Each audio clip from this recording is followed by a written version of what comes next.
Hello, everybody. Welcome. Good evening. Good morning, maybe. Depends where you are. Depends when you are. Welcome to the Bardstream. Apparently, this is number 44. I don't know how in the world this is number 44, but I went back and looked at all my notes, and it is number 44. 44. So, I guess I've done a few of these. I've been really busy lately, and realized yesterday, oh wait, tomorrow's the last day of November, and I haven't done a Bardstream yet for this month. I was supposed to do it a couple weeks ago, but life stuff came and like slapped me in the face, and that didn't work out then. So here I am now. Still counts, right? Technically still November, so the end of November Bardstream. Glad to have you all here with me. I figured I'd do a live chat Q&A, so feel free to drop any questions that you have in there. Hello, everybody who's already starting to join in. Good to have you around. I guess I'll just do a couple quick updates and stuff, and then I'll start looking at questions that people have left. So I'm pretty excited about the map that I just finished up for my Patreon this month. So if anyone has Esper's Emporium of Esoterica, you will probably recognize this map. And by the way, the map that I just put out a couple days ago, it took me longer than any map I've ever done. I've never spent so much time on a map before. It was just ridiculous. Like when I thought I was just a couple hours away from being done with it, I was still took me like another 8, 10, I don't know. It took so freaking long. By the way, there are links down in the video description for my Patreon. There is a free version of this map available publicly. Anyone can grab it. And then there's like the version for supporters, which has more to it. It has like some terrain tokens and an alternate version and a PDF about arena rules. So if you have the Emporium, you might have noticed there is this chapter. It's kind of a smaller chapter in here about arena combat, like gladiatorial arena combat. And there are rules about ways to do arena type combat to feature either as something in a campaign or as its own kind of alternate way to play D&D, where it's like a player versus player. We're going to fight our characters against each other, or I'm going to fight my monster against your monster, or whatever you wanted to do. And there's this map in the arena combat chapter called the Arena of Champions, and this is supposed to be like one of the grand gladiatorial coliseums in Bazagon, City of Mazes. Bazagon City, the heart of the Bazagonian Empire. And it's a pretty cool map. It's not, I guess, from my standards now, it's not so much of a looker, but it is designed, with combat in mind. I guess I'll tangent really quickly here. There's a lot of people that make maps for tabletop RPGs. Really, they're usually for VTTs. And there's a lot of really good, amazing battle maps and encounter maps nowadays. There are some awesome people on Patreon, and I support some of them. However, there are different types of map design. There are different types of design approaches. And you can tell a difference between someone who makes just this gorgeous environment that looks amazing and someone who actually has playing the actual game of Dungeons and Dragons in mind, where you need more than just a bunch of cool, detailed graphics everywhere. You need someone to have an understanding of the flow of combat and the way that dynamic terrain can affect things. So you can usually tell when someone actually has DM'd a lot or has a lot of D&D experience and knows how to put a map together so that it's actually interesting for combat. Because otherwise, you've just got a pretty backdrop that doesn't really do anything. It just looks cool. It's kind of an eye candy, whereas and the tokens are still sitting there doing what they would have done in any given background. Now, again, I support some of these people on Patreon, and their maps are fantastic, so I'm not knocking them. I'm just saying what you're looking at here is an example of that second style, where no, it is not the most beautiful, most amazing graphics ever. No. However, it is designed for a really interesting dynamic fight and an encounter map where you could use this again and again, and you'd get a lot of replay value out of it. So, yeah, talking about the, aesthetically, not the most pleasing. Not bad, but certainly not great. Well, I've always wanted to redo this map, and I've done that. So the new version of the Arena of Champions just got posted on my Patreon a few days ago, and I will show it here. Yeah, okay, looking much better there. So, for one, it's a lot bigger. I'm just going to show this off for a little bit and do some updates, and then I'll get to your Q&A questions. For one, it's a lot bigger. It's like actually double the size. I figure, hey, I really want to go big. I like making big battle maps. I think that's one of the main benefits or upsides that I can see for playing D&D online, because overall I do like playing in person better, like kitchen table D&D, but playing online using a VTT or whatever, it does have some advantages to it. And one advantage is that you can just go sky's the limit on the battle maps and the tokens that you have. So I really like making these big maps. So it's quite large. There is also a gridless version, so if you wanted, you could run this without that grid that I have on there and come up with your own size of grid squares. But it's the same Arena of Champions, essentially. It has all of the same elements to it, all the same features, even a couple a little bit more added in, just with this big, nice layout and, aesthetically, illustration quality-wise, graphics-wise, it's definitely a notch or two higher than the original one. So we got here the pit. On the top of this big octagonal platform, there's an option to have a fire orb there, and like whoever reaches that fire orb can like touch it as a bonus action and activate it, and then control this like floating fire orbs that shoots out fire bolts at whoever the controller designates. And there are these spike pillars that if you slam somebody into the spike pillar, they take some piercing damage. In the, not the free version, but like the full version, there are these magic circles. And if you look at the PDF of the rules, there's different ways you can use the magic circles. One way is that they're teleportation circles. So whoever's on one can spend an action and then teleport to any unoccupied space that you can see in the arena. Another way is that they are circles of like magical enhancement, and there are a couple of different tables of scales of power of the magical enhancements. And when you're on the magic circle, you spend an action, and it enhances you with some spells. The DM can either set the spells in advance, or they can be randomized. The example spells are numbered, so you can do them as a random roll. So.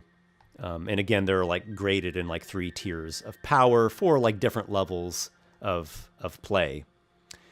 And, there's a pit there. There are ladders to get up some of those freestanding platforms. There's this catwalk with stairs.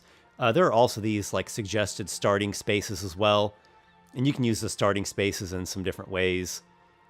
So yeah, go check out the Patreon. If you're not a supporter yet, definitely consider it, because you get to support my channel for one, because I do dedicate quite a lot of time to all the videos that I produce, and that just motivates me, adds a lot of fuel to my fire, and I greatly appreciate it. Helps me to do this as my job and not go grind my soul away in some office. And then another thing is you get a lot of really cool rewards. I put out a pretty good amount of content every month on my Patreon, and there are always good exclusive rewards for the supporters. So, yeah, check that out if you'd like.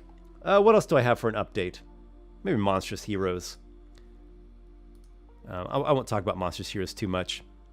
I'm really deep into the playtesting. Actually, there's a delay on Monstrous Heroes. It's not November's ending, and it didn't get launched this month, obviously. And I have posted about this some on the Kickstarter. I'll make another post sometime pretty soon. It's just taking a lot longer. It's a lot more complex and involved than I ever imagined. And I thought that I'd been kind of generous when I had planned things out. I thought I'd been generous with like my time frame. No, I wasn't. And that's my character flaw or my character trait, is I always go overboard on things. I always take longer cooking them than I anticipated. I just kind of go off the deep end. But I bank on the fact that one, you guys are patient and understanding and bear with me, and two, that what this means is that the quality is going to be better. It's getting the time that it needs to really get developed and play tested and crafted. And there are 17 classes. I didn't think about that I guess well enough in advance, but now that I think about it, that's a little bit too much. That's kind of overly ambitious. But they're coming along really well. I'm getting very close to actually wrapping up the main playtesting phase. And soon we're going to go into some like specialized playtesting. And then I have some other miscellaneous parts of the book to work on, to get polished up, a couple adventures to polish up, some NPCs from some of the backers to get statted out and conceptualized, a little bit more art. Most of the art's ready. It's like 75%, I'd say. The illustrations are ready. Really awesome looking stuff. It's a lot. I'm juggling so many plates and going in many different directions, but it's coming along. It is coming along, and I'm hoping for a spring release next year. What else? Let me go to you guys' questions. Let me do that, because EEE and Monstrous Heroes and my Patreon, those are all things I can talk about kind of anytime and go on and on about them, but I want to hear from you. Birdie Sanders. Always an early bird, so your name is very fitting. Esper the Bard, hello. Hello. How do you go about writing elves in your stories? So, there's D&D, my D&D writing, and then there's my not D&D writing. So in D&D writing, I try to balance things between staying pretty close to core D&D, things are as written D&D, and then at the same time make my own settings that have style and personality and something unique to them, and a little bit of house ruling and a good amount of home brewing. I try to balance those things. I guess the core standard rules as written, expectations as the books present, that's sort of like the framework and the structure and the tool set that I'm working with. And then within that, I build, unique worlds and whatnot. So my elves are pretty standard D&D elves. I guess if I was to nitpick on them a bit, I don't really like the fact that they live for so long. I think that works in certain settings, like classical mythology and fairy tales and Tolkien and such. But I don't think it actually works very well in D&D if you're someone who really cares about world building and storytelling. And it's coupled with the fact that they don't sleep. They just trance for 4 hours a day. So if you just think about that for, any amount of time, you just think about it for a few minutes, the elves would just rule the world.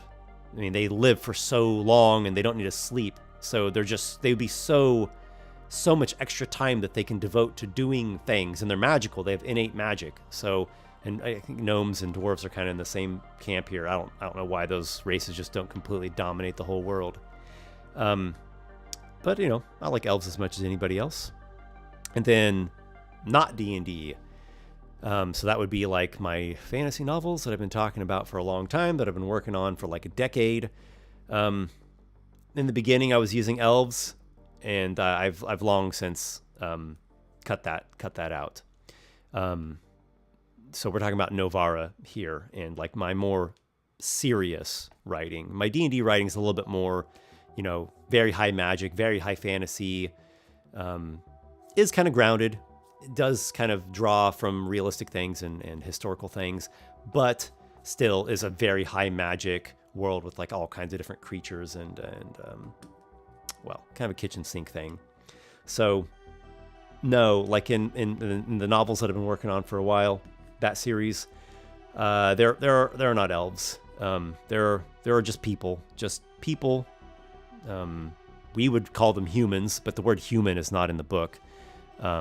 They would refer to each other by their nationalities and their ethnicities and what city they're from or what culture they're from. So there are the forest folk, and that's a really important race or ethnicity or whatever you want to call them. That's a really important people in the books. But they're still people. They're still humans. They're not like pointy-eared things that live for 700 years and have innate magical powers. There are some of the forest folk, some of the Riveri and some of the wood tribes, that they do have connections to things that are mystical and mysterious and kind of go beyond the bounds of the ordinary world. But it's that writing of mine, I'm going to call it my novel writing, is much, much more grounded. It's not a high magic everywhere, dragons and every kind of creature walking the streets. It actually draws very heavily from like real human experience, but then we'll go into the strange mythic realms where characters will encounter supernatural things and odd, mystical, dream, nightmare type places and strange creatures. So no, I don't find like the D&D type elf very good for serious world building. I think there's just too many problems there, and humans are already incredibly interesting. Okay, let me see if I can get some more questions here. Derek F., New York, or NY. Hi, Esper. Will there be another campaign starting up now that Mirrormorn is wrapped up? I am glad you asked. There will be, and I don't know exactly what it is yet. Probably what it's going to be is for a couple months or a few months, I'm going to do something Monstrous Heroes related that will serve as both a live streamed campaign or live stream adventure, and also have kind of a secondary benefit of a little additional play testing. But with it more being a proper adventure or short campaign. So that's probably what will happen in the interim, in the near future. And then after that, I'll probably start up the next full-on campaign. Probably am not going to do a 3-year campaign. Yeah, Land of Dreams and Nightmares and Mirrormorn both went really long. I want to enhance the production quality a little bit, the production value. So I'm looking into potentially using a different VTT and the possibility of maybe having like 3D digital dice that roll on the screen whenever anyone makes a roll. So let's see if I can enhance things. I would really like to, just to make it a little bit better of an experience for the viewers.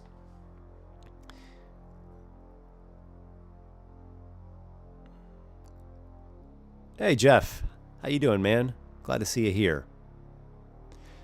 I lost my place in the messages. Here we go. Marinan, are you going to do Pathfinder stuff too? Probably not. I don't think so. I've played, not ran as a GM, but I've played a bit of Pathfinder 1 and Pathfinder 2. I liked it, kind of. Pathfinder 1, actually, I didn't really like. Not much. It made me just want to play 3.5 D&D. I found it to be just a headache to make my character. It just took so freaking long to make the character because there's just such a gloat of content and options. And maybe that's my fault. Maybe I shouldn't have just looked at all the options. Maybe I should have just looked at only stuff in the core book. But I think I'd probably just rather play 3.5 D&D. And then Pathfinder 2, I would say I liked it a little better than Pathfinder 1 if I'm just comparing Pathfinders. But it didn't really do anything for me. that D&D doesn't do, and then some aspects of D&D I like better. So I don't have anything against Pathfinder exactly per se. I guess I'm a little put off how Pathfinder 1 is so close to 3.5 D&D. I don't know. It just seems a little wrong to me. I don't know. I personally, I would not be cool with myself just, let me put it this way, because I don't want to go extreme on this, because I really don't have any extreme opinion about Pathfinder. I would just say this. I've thought about making my own tabletop RPG many times, and I actually have a number of notes documents where from time to time I put ideas into it. And so I kind of have this super back burner, just kind of from time to time, maybe it will turn into something RPG of my own project. And I want it to truly be an RPG of my own. That's what I would most want, is to make my own system completely. All right, let's see. Jeff Scheibelhut. EEE is the largest D&D book I own. That's pretty big. It is worth the purchase. If anyone is wondering, I'm very happy with Esper's work on the book. Thank you, Jeff. I very much appreciate that. And, I'm taking what I learned with the Emporium and applying those lessons to Monstrous Heroes. So while it is getting delayed, it's not getting delayed like the Emporium got delayed, because that was nuts.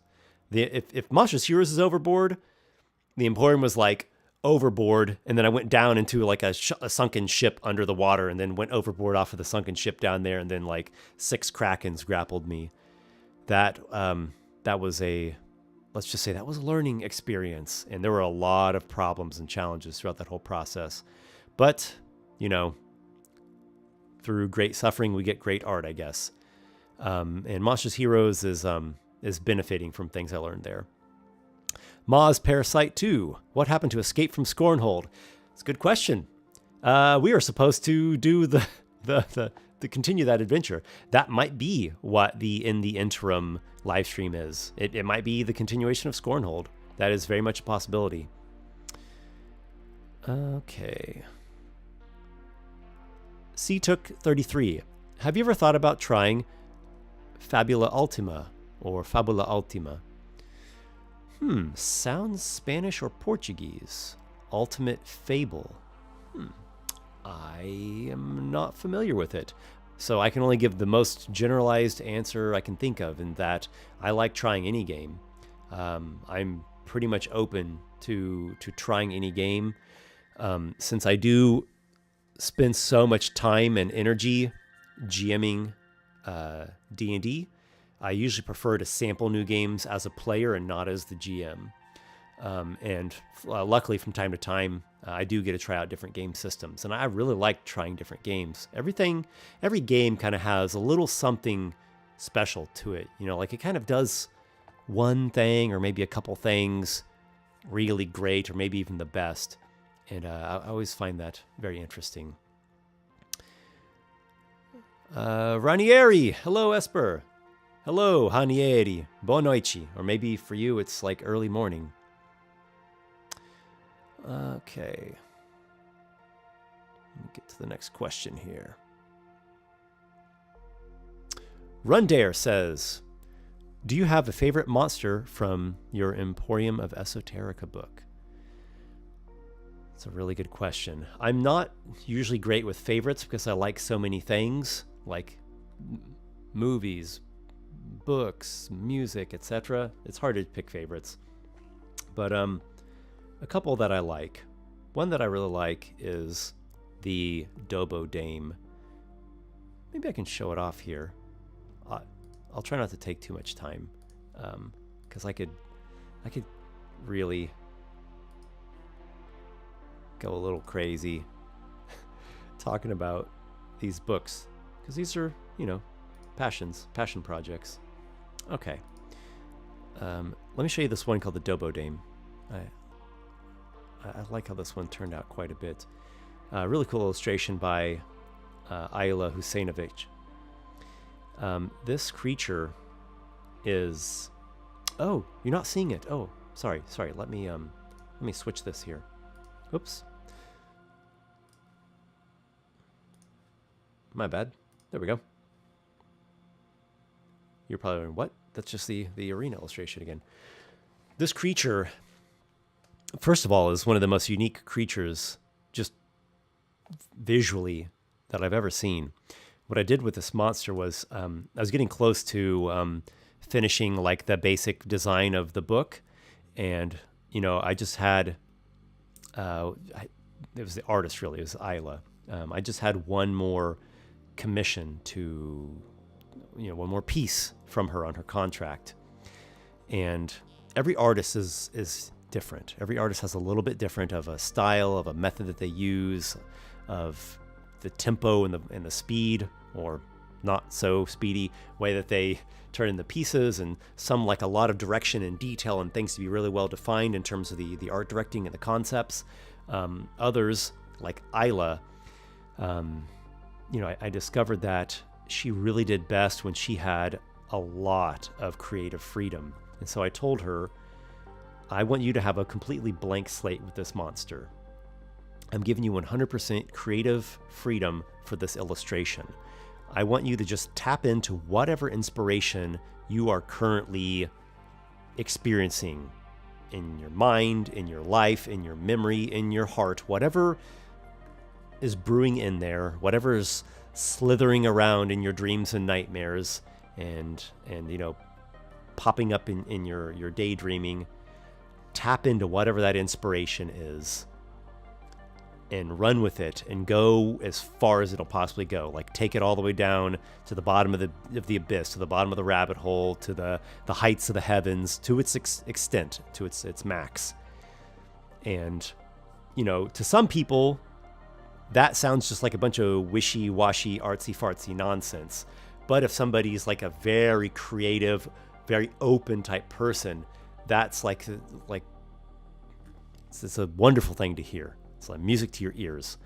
So I told that to Isla, and she came back a short time later with the work in progress of this piece. I gave a little bit of feedback, not much, just a little bit of critiquing and pointers, and then she finished it up and sent it to me. And the environment and the creature itself are really dreamlike. She has very surreal, dreamlike work. And the head that's like hollowed out and just has a few latticey strands left, and it's carrying a staff, but the staff looks sort of just like a branch off of a tree, and only on the one side does it have this wing or membrane. I like it because it's unique and it has personality, and there's something about it that kind of, it both unsettles me and disturbs me, and at the same time gives me this sense of like hope or yearning or longing. It was so beautiful and so ugly all at once, so dark and so light all at once. And then for the mechanics and the lore, I just took inspiration off of looking at her illustration. It was a completely blank slate for her. So I looked at it and I talked to her a little bit and just let it speak to me, and it sure did. And so it's this Dobo Dame creature here, which is a fiend of a chaotic good alignment. I'll read the flavor text. The being is unlike any you have seen before. Its body is roughly that of a human, but its face is a lattice of tissue strands with a hollow head beyond, like some beehive or seed pod scooped out from the inside. One of its arms is a tattered and shredded wing, and its other arm ends in a hand using a tree branch for a staff. So it was a demon, and it rebelled against the abyss and got ejected out of the abyss. But it certainly was unfit for the upper planes or a celestial realm. And so it wanders wastelands in the world, kind of out in the mythic realms. And it has a period of time in which it must atone for all of the terrible evil that it committed during its demon stage of its existence. And the reason that its head is hollowed out is because it actually tore out the insides of its head. It tore out its own brain because it couldn't deal with the anguish and the regret and the pain of its memories. It remembered all the atrocities it had committed as a demon, and so it ripped out its brain. So it has a hollowed head. Its intelligence is very low. Its wisdom is high. It just operates on like an instinct and a sort of spiritual awareness. It's going through a spiritual metamorphosis. And so it has some different effects. It has some magic. It has the Staff of the Wastelands. And it has like just a limited amount of time to do good in the world in whatever way that it might be able to do with the opportunities that it has to make right or to atone or to do some kind of penance for its prior evils. And if it succeeds, then it completes its transformation and becomes a celestial. And its staff roots into the ground and thrives. It flourishes and it bears edible fruit that can sustain people. But if it fails in its task, it just withers. Its physical form fully withers away, and it just becomes a spirit, like a ghost thing, wandering the wastelands. This like howling, restless spirit with no memories at all. And its staff, again, plants into the ground, but instead of being this bountiful, thriving, flourishing tree, it's this twisted thorn tree that bears poisonous fruit. I could talk about a lot of the monsters in this book, but I'm going to stop there because otherwise I'll be talking about Emporium monsters all night long. I can't fully say that is the favorite of mine from the Emporium, but it is one of the favorites, both because of the creature itself I really like, and also because I enjoyed so much the creative process of how it came about. I have really fond memories. It was very meaningful for me making that monster. Jeff Scheibelhut, my question is, after you release the Monstrous Heroes book, will you go back to concentrate on your campaign live streams or your other storytelling type videos? Yeah, I have a couple ideas for a live stream campaign. One is a newer idea, sort of newer idea. I've been kicking it around for maybe 6 months or so, and I've talked about it just a tiny bit with the group. And then the other idea has been in my head for years, and I don't even know what it is. It's just an opening scene. It's just one opening scene, but it's stuck with me. I haven't written it down. I haven't made notes about it. Nothing. But I don't forget it. And I've learned that all my best ideas, I don't usually need to write them down, and I don't. They just stay in my mind. They just stay in my memory for years and years and years. I have some that have been in there for more than a decade. They're kind of dying to come out. So I wish how can I say this? I wish I could get to a point where I was a little bit more stabilized, like career-wise, where I could dedicate more time to writing novels instead of just like the constant fighting for survival. Whoops. Sorry about that, guys.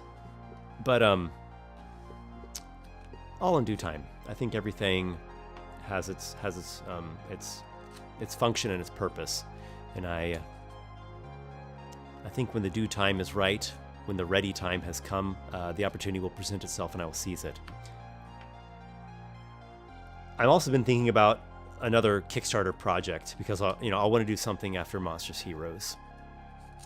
I want to do something that I can produce it faster because the Emporium took way too long and it was way too complicated, and it just sucked my life away. Like I was just engulfed, like a gelatinous cube had engulfed me for the better part of 2 years, man. Like 2 years of my life are just kind of a blur.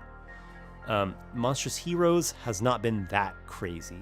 It's not that overly complicated, but it's still pretty damn complicated. And instead of like a complete engulfing and a total blur, it's like I'm halfway in the gelatinous cube, and I kind of fade in and out of periods of blur and periods of clarity. So a step in the right direction, but still the next Kickstarter book or whatever I do, I would like it to be continue with that trend, like a little less overwhelming still, and a little more focused of a concept still, something I can produce a bit faster.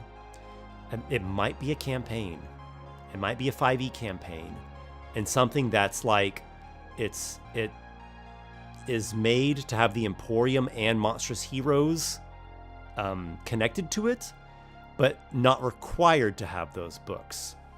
I hope that makes sense. Like, imagine a campaign or an adventure path book that, you know, does what it's supposed to do, has, you know, many adventures that span many levels, and they're great adventures, and there's really cool world building and NPCs, and you'll get to see more of a glimpse of my main D&D world that's been called Ikoria for all these years. I'm going to be renaming it slightly, maybe not renaming it, but just altering the name slightly. It's going to have a bit of a I hate to use the word reboot. It's a bit of a remaster, a bit of a soft relaunch. So a campaign that, you know, it fulfills those things, and it jives well with Monstrous Heroes and the Emporium, but you don't have to own Monstrous Heroes and Emporium for the campaign to work. It will have everything in it that you need to run it, and somebody who does not own Monstrous Heroes or the Emporium is not going to be missing out on anything. And you could just run it with just the campaign book and basic 5e rules. So we'll see. What I might actually do is see if I can't find a way to link my live stream campaign and then that Kickstarter campaign book, the product. So it might be that my next full campaign that I start up here in like a few months or something, we might actually be playing that campaign that I'll use for Kickstarter. And that also would give me the benefit that some people would know what it is. So it already would have sort of an audience, or like a starter audience for some backers. And also I will have, you know, done some play tested. I would have play tested it because we've already been running through the campaign. So if I can find a way to do that, I do like that idea. I would say that's my strongest concept at the moment. But anything could change. That could all just get scrapped. Sharks and snakes are okay, but people are just mean. How do you explain animal races in your D&D setting? Do you make them fey or have them created by other races? That's another good question. So I have a couple different D&D settings by this point. I'm just going to focus on my main one, which has been called Ikoria all along. Magic the Gathering put out a plane called Ikoria a couple years ago, and that really miffed me. So I'm wanting to give it a bit of a rename. It might be like Ikoros. We'll see. It's going to sound very similar, but I want it to be a little different, and maybe I can even make it a little cooler sounding. Let's see. So Ikoria, which I would say is like me embracing 5th edition, standard 5th edition, baseline core 5th edition without anything super duper crazy and altered. Again, a little bit of house rules. There are some that I implement. It does go a little bit more towards the like mature, serious realistic side, especially compared to how D&D is going over these last few years, that it's become even more kind of like cartoony, Marvel-like. I don't even know what they're doing with it. Cocomelon fantasy. So definitely not like that. Definitely draws a bit from realism, draws a bit from real world history and mythology, draws a bit from swords and sorcery, and then also does not fight against the high magic D&D, general D&D style. Okay, so that's the balance I was talking about a bit ago.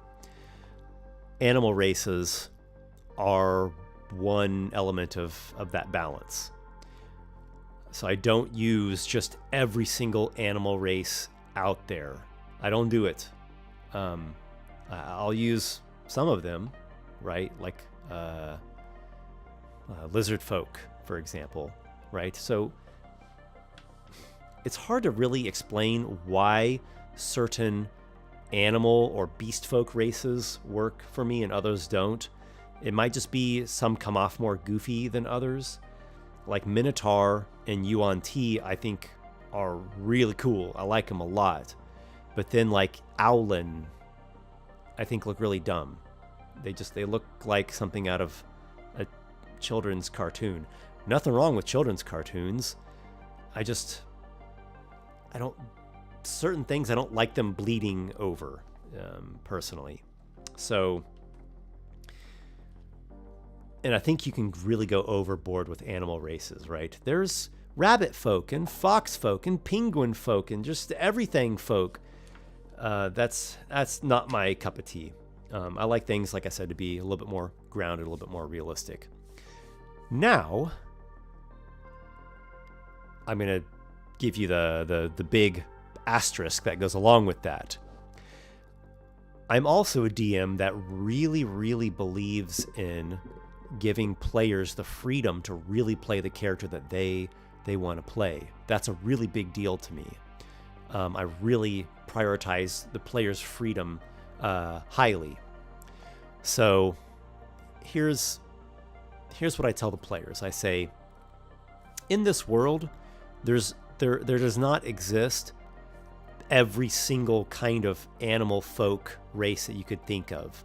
That's too hard on me for as a GM, as my world, as a world builder.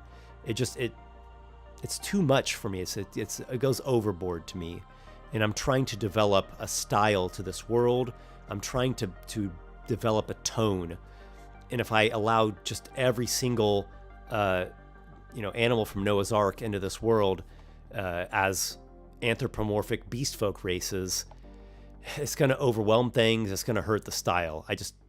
I don't want that. And at the same time, I want you to be able to play the character you want to play. So here's a couple suggestions that I can put out there for you, and maybe you like one of them. One, you want to play the fox folk. Play the fox folk. We're going to come up with an interesting story, a backstory as to where you came from. Maybe you are something from the Feywild or from some other plane.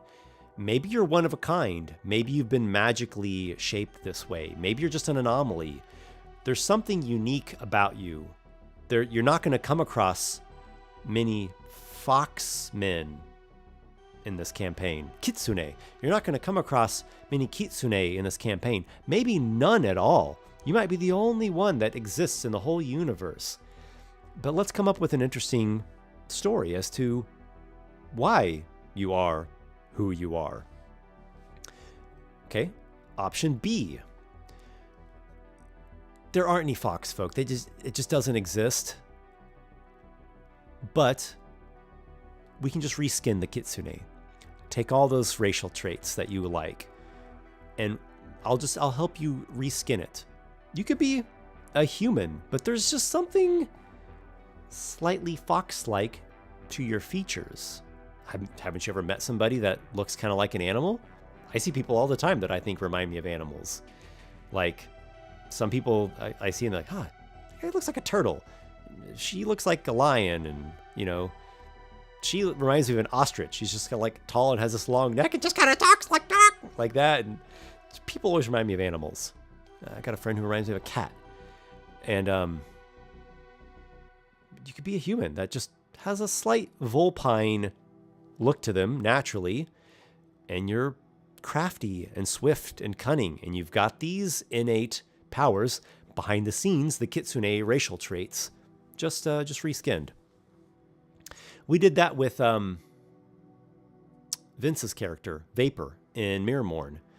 Mirrormorn was a setting that had a very limited number of races in it. But he wanted to play an Air Genasi. Cool. Behind the scenes, you are Air Genasi. That's what your racial traits are.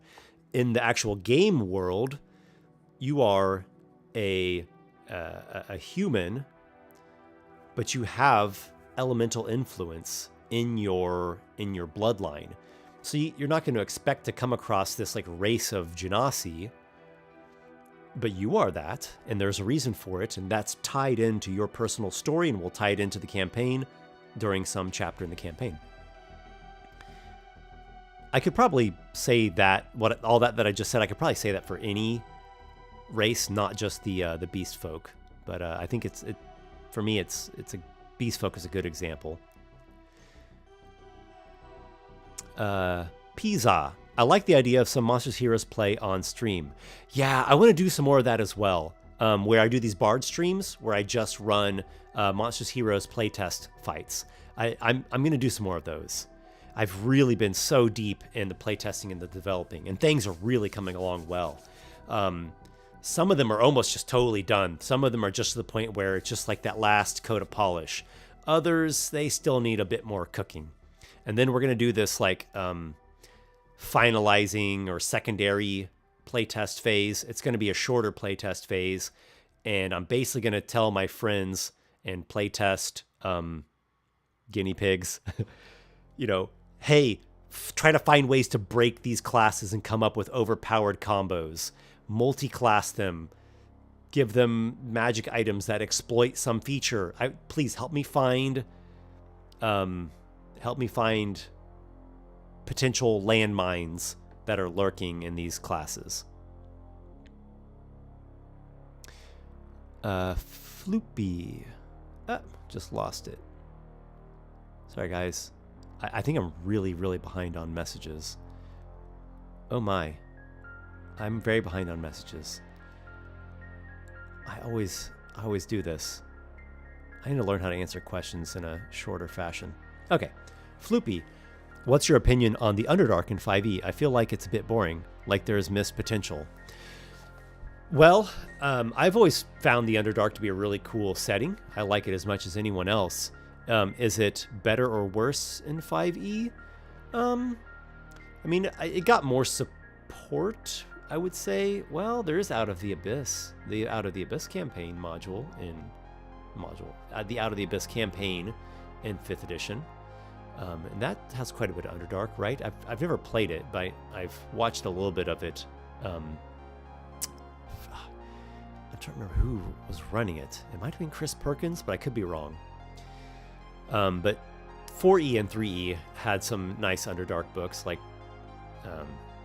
3E literally had the book Underdark and also the Minza Branson book. Or no, 4E had Underdark and Minza Branson. Then 3E had Drow of the Underdark. And there's something else in 3E that's slipping my mind. I ran an Underdark campaign a couple years ago. So I had this long, epic 5th edition campaign that we played it for 2 years. It was my local group of friends. And we went all the way to level 20. And it was one of those epic campaigns and battle to save the world in the end. And it's just super intense. And when they were 20th level, the final session that we played was a sort of the main storyline had concluded. The main campaign story had wrapped up. So it was really just like, let's have fun with these 20th level characters and play one final session.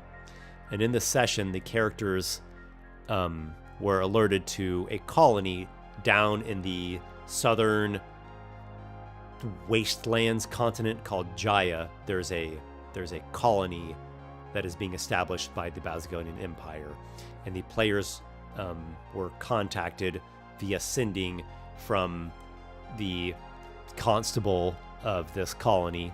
It's called Amal Jadi, the New Hope, that they, in their excavation site, had awakened a slumbering thing, and the colony was under attack by the Tarask and simultaneously an ancient red dragon.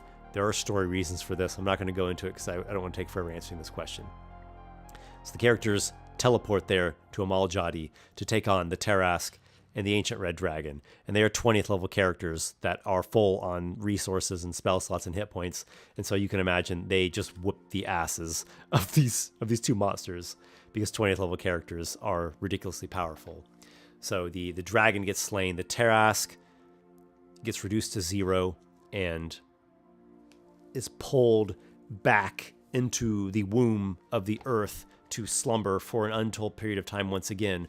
But in its I can't say death throes because it's not fully dead, in its defeat as it's being dragged back down, its final moments of lashing and thrashing, it bit at these archers that were shooting at it from a windows of a building, and it like bit out a chunk of this building right as it was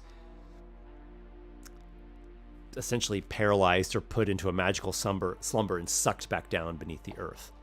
So that's how that epic campaign ended. And then I told everybody, all right, for our next campaign, we're going to start here in a couple weeks. First level characters, we're starting all over from the beginning. That's it. I said, make for your first level characters. It's going to be in the same world. And I didn't tell them anything about what the campaign was going to be.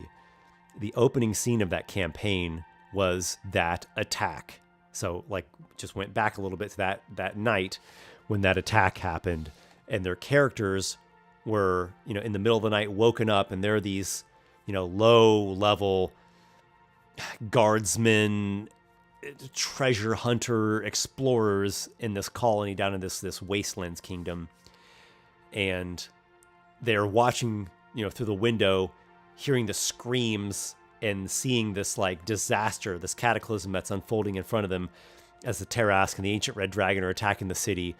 And they're shooting at the Tarask along with some, other NPCs, hoping against all hope to inflict some damage on this Tarask.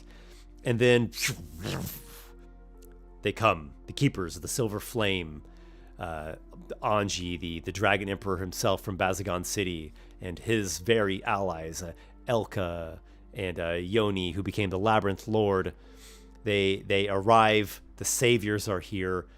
They defeat these the slumbering Titan monster, but in its death, in the throes of defeat, it lashes out and bites a chunk out of that building, the very building that they are in, and they find themselves in the mouth of the Tarask.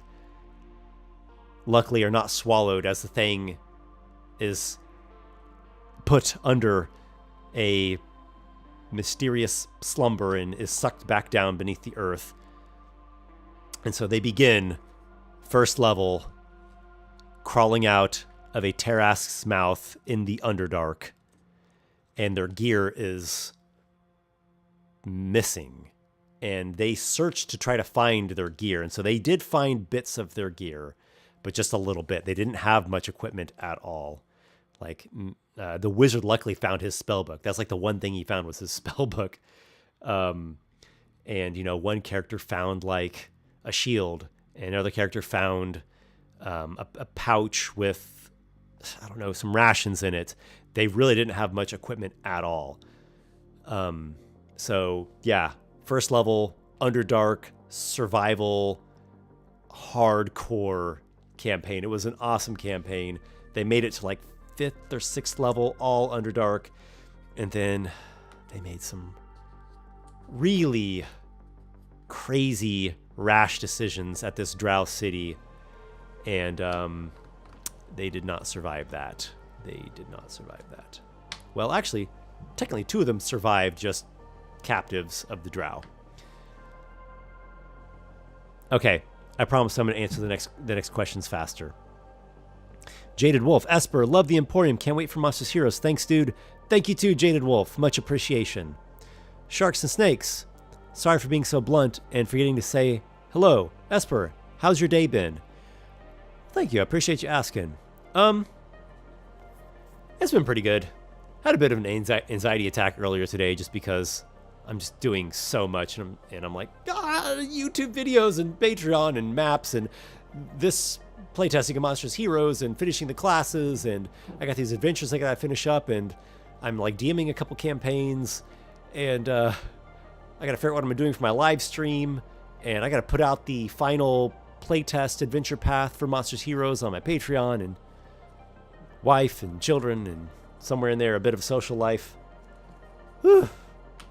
That's kind of like a little stress overload moment, but went out, took a walk with my kids, did some,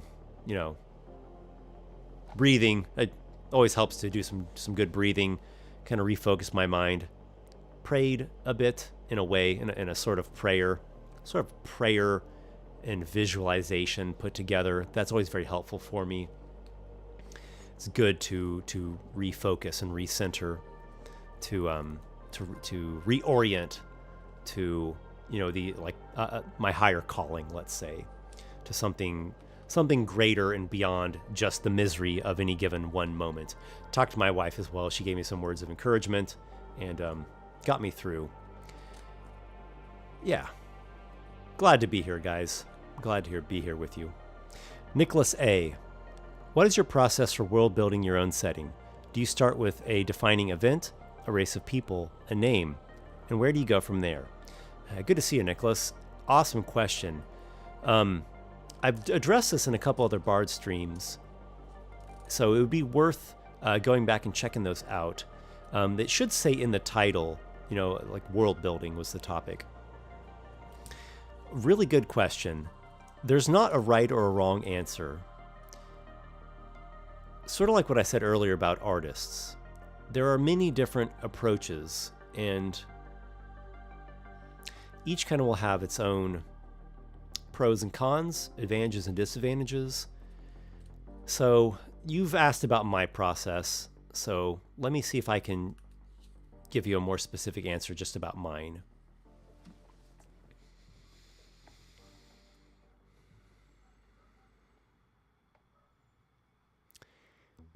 It really starts with inspiration and ideas.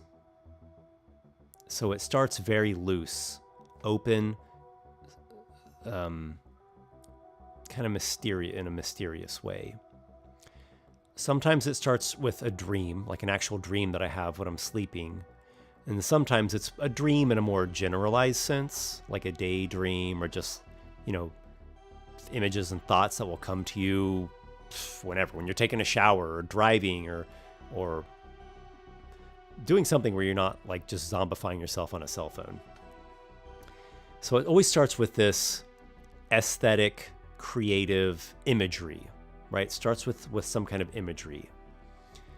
I see some place, some kind of interesting location, and maybe I see some people or some kind of creature or entity. Something's happening. It's very creative at the beginning. It's very, very creative. So let's say we've got these 2 dials, or maybe 2 gauges. Okay, so the one gauge is creativity or imagination. That might even be a better word.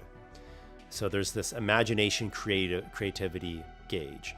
And then there's this other gauge, which is like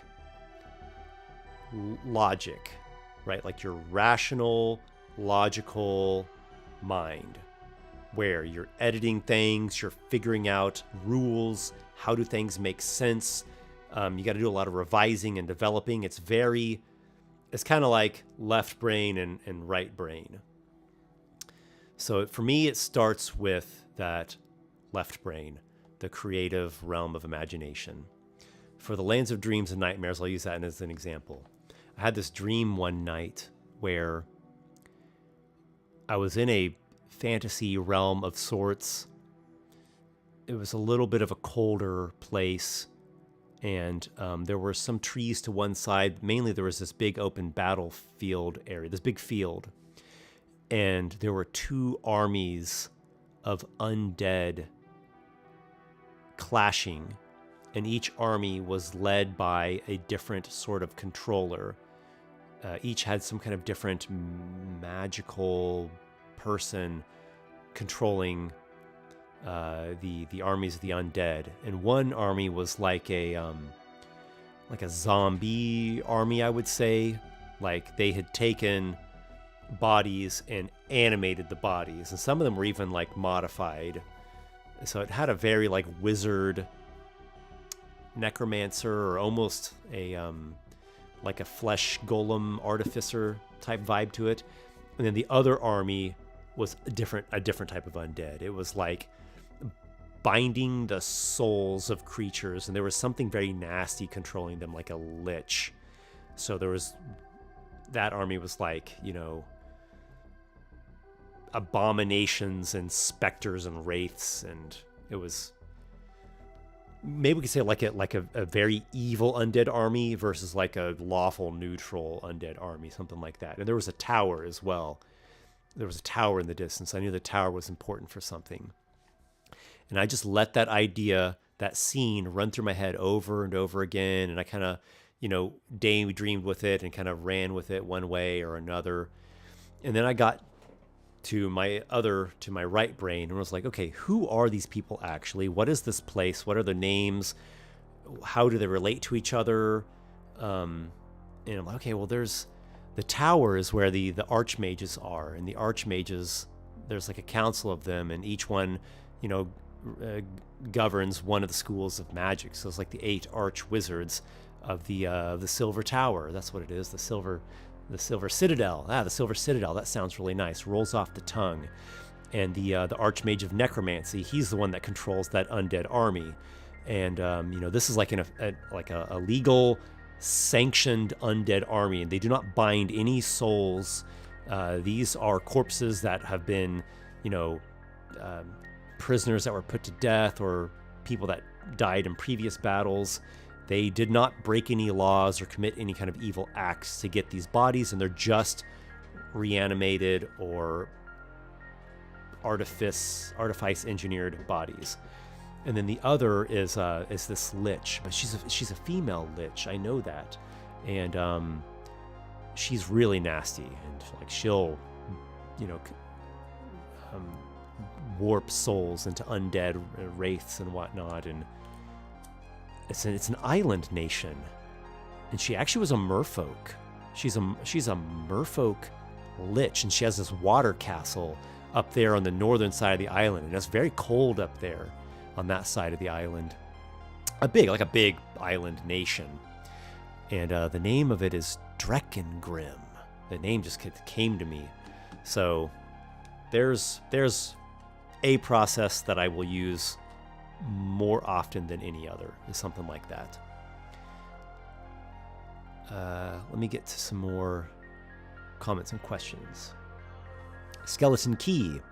Hi, Esper. Here's an idea for a crazy monster with an ounce of Sam Raimi, Army of Darkness. Great movie. Skeletons who crack jokes and puns to the players. To throw them off. Could be good or evil. All for fun, thanks. In the Emporium, there's this skeleton. There's a number of skeletons, actually. And one of them is the Bone Drummer. And it has some effects where it can, like, either rattle, like, create a clangor with its bone drums that does a bit of sonic, like thunder damage, or that, like, bolsters its allies, kind of like a bardic inspiration, like a dark bardic inspiration effect. I could totally see that Bone Drummer getting a mod or a bit of advancement and getting like a vicious mockery, or I guess it would need a speaking voice too. I dig the idea. I like skeletons. Skeleton monsters are interesting to me. C took 33. Esper the Bard Fabula Ultima was made in Italy. Okay, I thought it sounded Latin or a Romance language. It's a fantasy rules light tabletop RPG using inspiration from old JRPGs like Chrono Trigger and Final Fantasy. I like those old school ones, man. I grew up playing like the old Dragon Warriors and then Chrono Trigger. Loved Chrono Trigger, loved Secret of Mana. I never actually played much Final Fantasy. I know that's odd, but I don't know. It's something about Final Fantasy. I can never fully get into it. I like Secret of Mana a lot, which is slightly Final Fantasy-ish. It's definitely Final Fantasy adjacent. Jeff Scheibel, the Dobo Dame! I use that in a campaign. That's so cool, man. I do not think that I ran him like I was supposed to, but the players were fascinated by it, so I ended up liking it a lot. Well, that's the cool thing about monsters, man. You can, as the GM, you can run them however you want to run them, and you can write new lore for them or modify them. You can do all kinds of things. I know I do a lot of videos where I rate and rank monsters and I talk about their lore, but I can only analyze and critique what's officially in the books. I can't really critique. Well, I guess I could. I'm not here to be critiquing people's home brewing. I mean, from time to time, somebody asks me to. So if somebody wants some constructive criticism or feedback, I'll see if I can give it to them. But I'm not going to make YouTube videos calling people out on their DMing. So that's awesome, man. I'm really glad to hear that you used it. Maz Parasite, a good aligned fiend, truly a rare specimen, isn't it? We always get that archetype, or you always hear about that archetype of the fallen angel. So I got thinking, like, what about the risen fiend? That's something you don't really see much of at all. Rock Durustrix, good to see you, Rock. Hey Esper, in what situation would you say that breaking the fourth wall is good? I mean, it just goes down to the style of the, I guess you're probably talking about like an adventure or a campaign. And it could be anything, right? You could be writing a book or creating a video or a movie or a short film. It's just style. I mean, if you want that kind of campy style, I think it can work. It can work well. It's not my style personally. That's just not. I've never written anything in that style before. I usually try to go immersive. I try to stay very immersive and not break the fourth wall. But yeah, I think in campy comedy, it can be a really funny technique.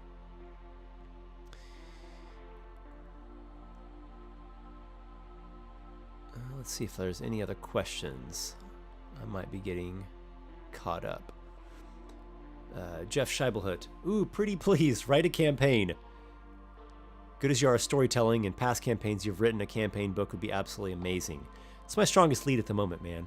I might, test the waters and see if other people share your enthusiasm. I could only hope so. Sharks and Snakes. Damn, Magic the Gathering, they stole all your ideas. Don't even get me started. Don't even get me started. A friend of mine told me recently, hey, look, Esper, RuneSmith's about to launch a Kickstarter of a 5e book that's all about magic shops and their merchants and their plot hooks. And I've been saying ever since I launched the Emporium that I shouldn't have put the magic shops chapter in the Emporium. It was already such a big, complicated book. And that idea is so good, it deserves to have its own book just of that idea. Good times, good times. Okay, let's see if there's any other questions I can get to before I wrap up the stream here. Adam Shea, I always forget how to pronounce your last name, so now and for all future streams, I beg your pardon. Mr. Esper, remind me how to purchase the hard copy of Monstrous Heroes. Down in the video description, just follow the link. It goes to my Kickstarter. Then the Kickstarter has a button that says pre-order, and the pre-order button takes you to the pre-order store. And you can get the hardcover plus PDF or just PDF pre-ordered there. And the plan is, hopefully, if the stars align, spring 2024 it will launch. And I'll launch the PDF version first, and then it'll probably take a bit for the hardcover to get finalized with the printing company and like printed and shipped out and stuff. Okay, what else? Oh my, I don't know if I'm going to get this right. The Fourth Crusade. There we go. The Fourth Crusade. Hi, Esper. Your page rules, man. Thank you. Appreciate the enthusiasm. I try. Okay, what else? Let's see if there's any other final comments I can get to.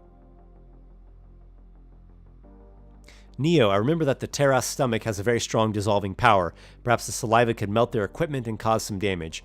They were just in the mouth, luckily. The thing got, like, I don't remember if it was petrified or just paralyzed and, like, put into slumber and dragged beneath the earth. Oh, no. If they would have gone to his stomach, they would have been quite obliterated. Let's see.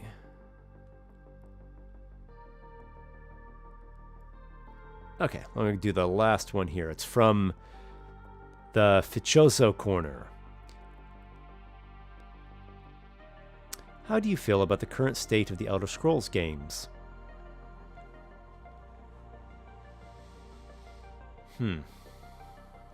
Well, let's see. I'm going to see if I can walk myself through this real quickly. I love Morrowind.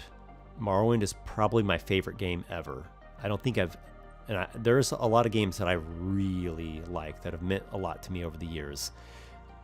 I can't say any game has meant as much to me as Morrowind did.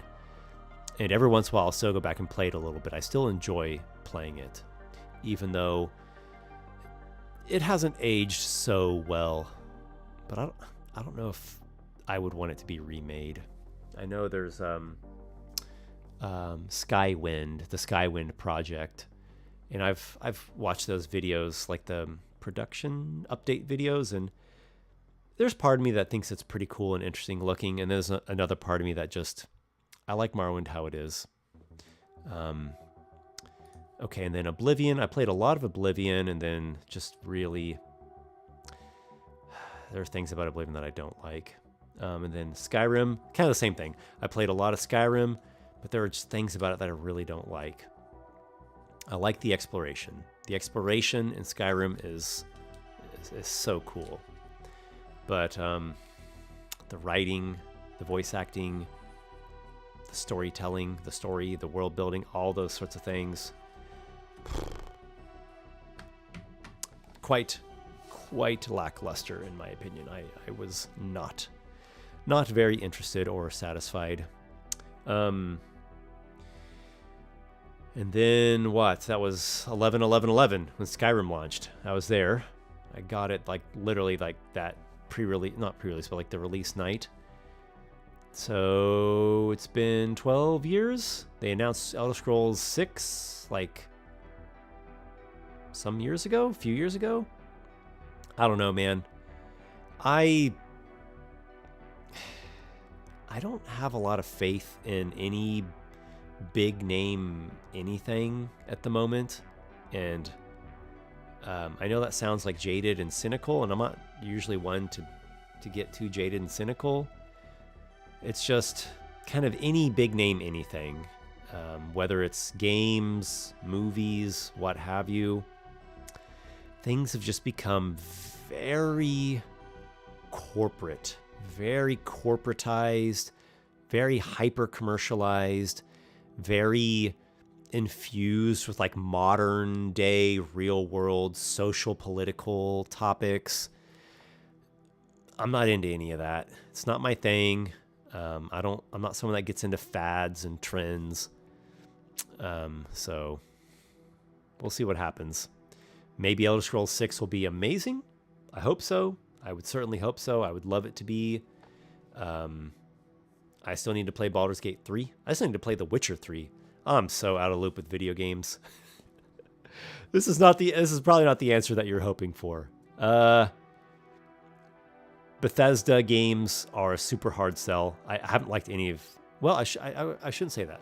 I can't say I haven't liked any of their other games. I liked Fallout 3. And I didn't play...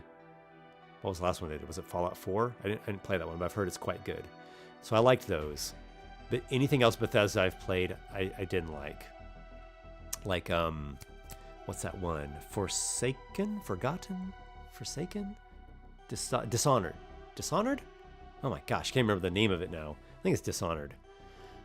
Did not like it. Didn't like the gameplay, didn't like the writing, didn't like the world. But that's me. I'm really selective. I'm a really picky person. I'm just very picky about everything. Very, very picky. Have very specific tastes. I know what I like and what I don't like. So don't, take everything I say with like grain of salt. This is just my opinion on stuff. Yeah, Bethesda in general it's a real hard sell for me right now. They're gonna have to really knock it out of the park, and maybe they will. I hope they will. Let's see. I'm not gonna think about it. I'm not gonna get any emotions or hopes up or anything. Just someday I'm gonna hear the news. Elder Scrolls 6 is about to launch, and I'm oh well, look at that. They finished Elder Scrolls 6 finally, and we'll see. That's it. That's all I can say. I'll see. Okay. Well, I guess we'll wrap things up there. Thanks, everybody. Appreciate you being here with me. Thanks for all the comments and the feedback. Hope you've been enjoying my YouTube videos. I've been managing to put out more videos, or kind of more regular videos recently. And I'm going to try to stick with that trend and see where I can ride that wave. So, again, bardic bow of gratitude to you all. As always, may your adventures be many. See you soon.